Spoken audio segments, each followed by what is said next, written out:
What's up, everyone? Nick from Bearhead Studios. Today we're going to do the Reaper outboard gear tutorial. We're going to redo it. I did it about 11 months ago. Totally destroyed it, totally botched it. Guy called me out about it today. Told me I was a loser, basically. Said he hates my squeaking chair, which it does squeak. That's alright. I'll get a new one eventually. But anywho, so we're going to try to right our wrongs and redeem ourselves with this one here today. Bear with me, I don't do OBS often, so this is kind of new to me. So what we're going to do is we're going to run this acoustic through some compression. I'm not going to get into the actual compression part and all that other jazz. That doesn't really matter. It's all subjective. What you think is nice is not what I think is nice. But what we're going to work on is getting the signal out of Reaper and getting it into a piece of gear and getting it back to Reaper. Took me eons to figure this out. There was a lot of videos on it, and some of them good, some of them like left out some information. So after about a couple hours of watching videos and piecing it all together, I was finally able to figure it out.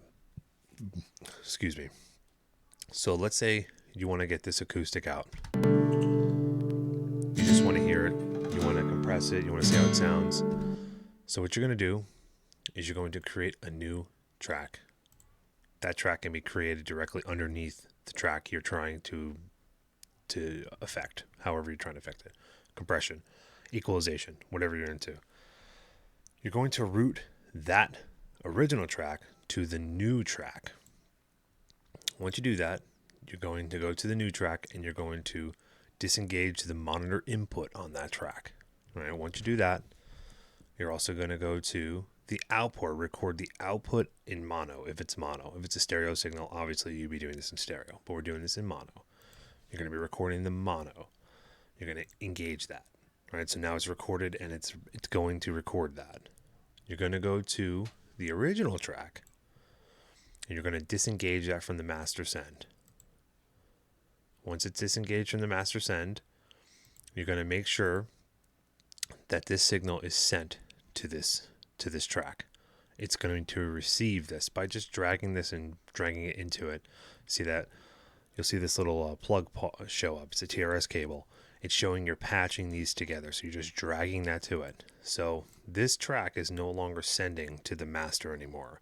It's only sending it to the new track, which we're going to label acoustic return.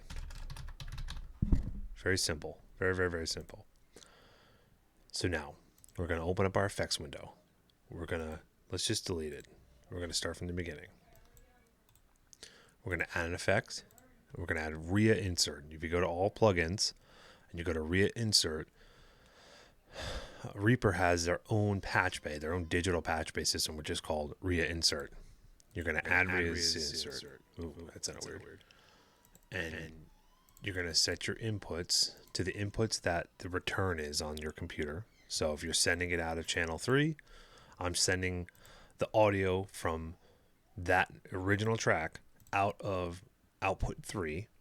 It goes out of output 3 as a mono signal. So if you see I have output and output 3, this could be stereo if you wanted to. It's going to my compressor on my right here. Can't see it. Comes out of the compressor, goes into my patch bay, comes out of my patch bay, and it goes into my microphone preamp number 2 on my interface. Hence why I have it set to input 2. So now, make sure there's a gain knob on whatever your system is. Mine is a Pro VLA 2, so I turn the output gain on there so it actually returns the signal back. And when you press play, you'll get a signal. So now from this point, you can decide if you want to adjust your compressor however you like it, however you want it to sound. If you don't like how it sounds, you adjust it the way you want. And once you're happy with it, let's say you're happy with the sound, you're like, I love it. You just hit record.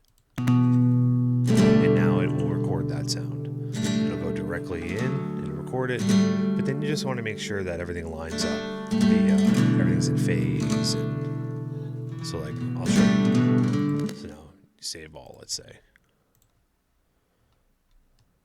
You just double check that the audios line up. Sometimes they don't. So I'll zoom in, I'll double check.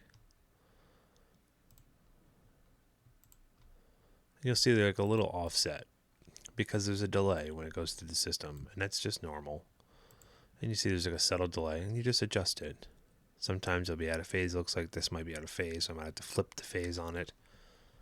There's all these different nuanced things that happen when you start using analog gear, but that's why I kind of sometimes prefer to use analog gear in a way in and in plugins post-production, because it seems to be easier for me.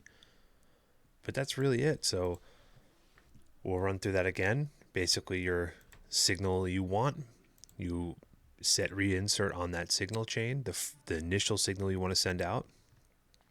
You disengage that from the master send. Then you route that to this new track. You label that track acoustic return or whatever. On that track, you're recording the output of that in mono.